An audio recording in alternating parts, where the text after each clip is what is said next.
Bonjour à tous, c'est Loser Killer qui vous parle pour un nouveau commentaire d'épisode de la série animée Lego Ninjago, 11e saison, épisode 6, pas de repos pour l'info, ou en anglais The News Never Sleeps. Et donc justement, un épisode un peu particulier, car c'est vrai que la dernière fois qu'on s'est quitté, le ninja était un peu en mauvaise passe, mais on ne va pas du tout parler des ninjas, non, aujourd'hui on va se concentrer effectivement sur l'île Nelson, ou Nelson, le fameux ninja violet qu'on avait pu voir auparavant, surtout dans un lit d'hôpital, et sur sa petite vie qui commence plutôt bien, donc on voit sa maison avec les petits tableaux justement qui le montrent hospitalisé à différents stades de son enfance, comme quoi visiblement les bobos, ça leur arrive souvent. On voit aussi où il habite, donc il est dans un petit village qui n'est pas dans Ninjago City, et justement, Ninjago City, il s'y rend à vélo pour son premier jour de boulot en tant que livreur de journal. Donc là, il en retrouve d'autres qui ont l'air visiblement d'être des vétérans prêts à tout, donc quelque chose de très dangereux qui semble s'annoncer face à lui, donc il ne comprend pas vraiment pourquoi livrer des journaux a l'air aussi dangereux, et bien simplement parce que mon petit Nelson, tu es dans Ninjago City où il se passe toujours des choses, et justement aujourd'hui ça tombe bien, ou plutôt ça tombe mal, car c'est le jour qu'a choisi Asphira pour envahir la ville. Alors Asphira, on ne la verra pas de tout l'épisode, toutefois on verra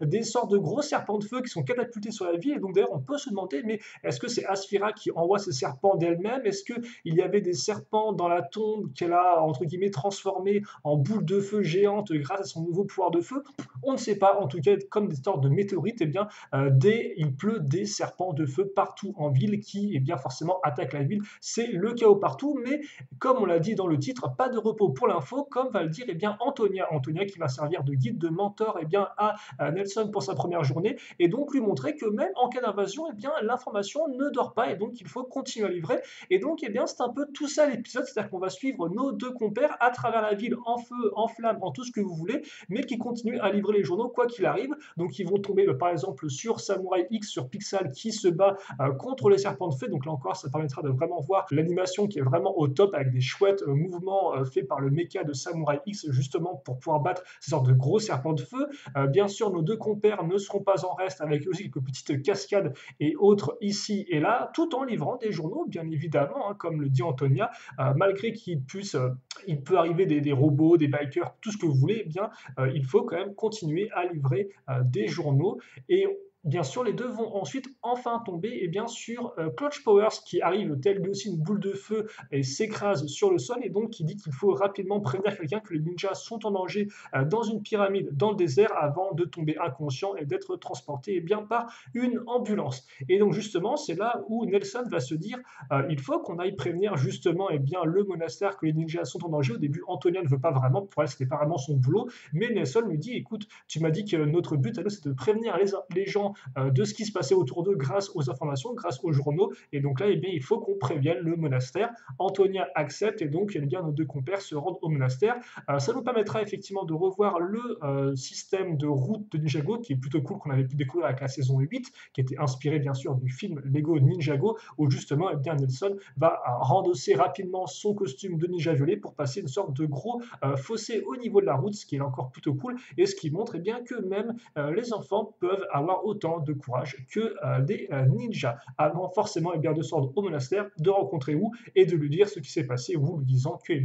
Nelson lui rappelle Lloyd, donc forcément ça fait beaucoup plaisir à Nelson qui vénère un peu notre ninja vert. Et donc après, nos deux comparses vont repartir en ville pour continuer à distribuer des journaux, leur tâche étant fait de prévenir le monastère. Et je crois que c'est après tout pour cet épisode dans les grandes lignes, et ma foi, un très bon épisode, vraiment très plaisant, car c'est vrai que quand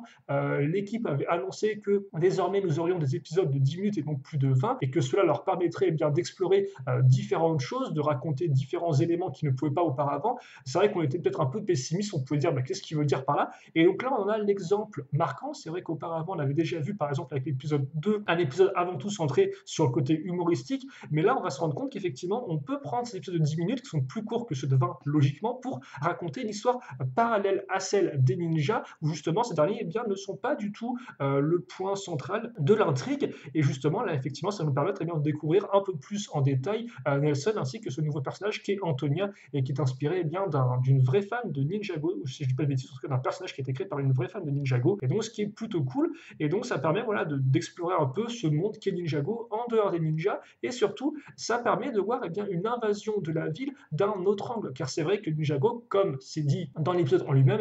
est envahi très souvent par plein d'armées différentes, hein, serpents, armées de pierres, j'en passe et des meilleurs. Et donc là, eh bien, ça permet justement de voir ça d'un autre angle, de changer un peu la donne, car c'est vrai que ça aurait pu être un peu basique, hein, à nouveau, une nouvelle invasion de Ninjago City, blablabla. Et bien non, justement, grâce à ce format-là, grâce à ces deux personnages, eh bien, on arrive à le voir un peu différemment et de façon un peu humoristique. En fait, c'est vrai que eux essayent de faire leur boulot en évitant les flammes, etc., mais sans trop se préoccuper des gros serpents qui attaquent tout le monde, quoi. Donc c'est vraiment un très chouette épisode, et c'est là justement où on voit la force d'un format court qui nous permet eh bien justement de nous concentrer sur autre chose que les ninjas, ce qui n'aurait pas forcément été possible dans un épisode de 20 minutes, ou alors ça aurait été vraiment très découpé. Donc là, on a vraiment eh bien, le focus sur eux, et c'est plutôt cool. Donc vraiment, un épisode que moi j'ai beaucoup apprécié, et donc je ne sais pas ce que vous en avez pensé. En tout cas, n'hésitez pas à me faire part de vos impressions, vos commentaires, questions et autres. J'y lirai et j'y répondrai avec grand plaisir, comme d'habitude. En tout cas, un très chouette épisode que ce sixième épisode. Donc maintenant, on peut se demander, est-ce qu'on va retrouver Ninja? La réponse est sûrement oui, et donc on verra ça dans l'épisode 7. En attendant, portez-vous bien, passez une bonne journée, une bonne soirée, une bonne tout ce que vous voulez, et à la prochaine. Salut à tous et à toutes.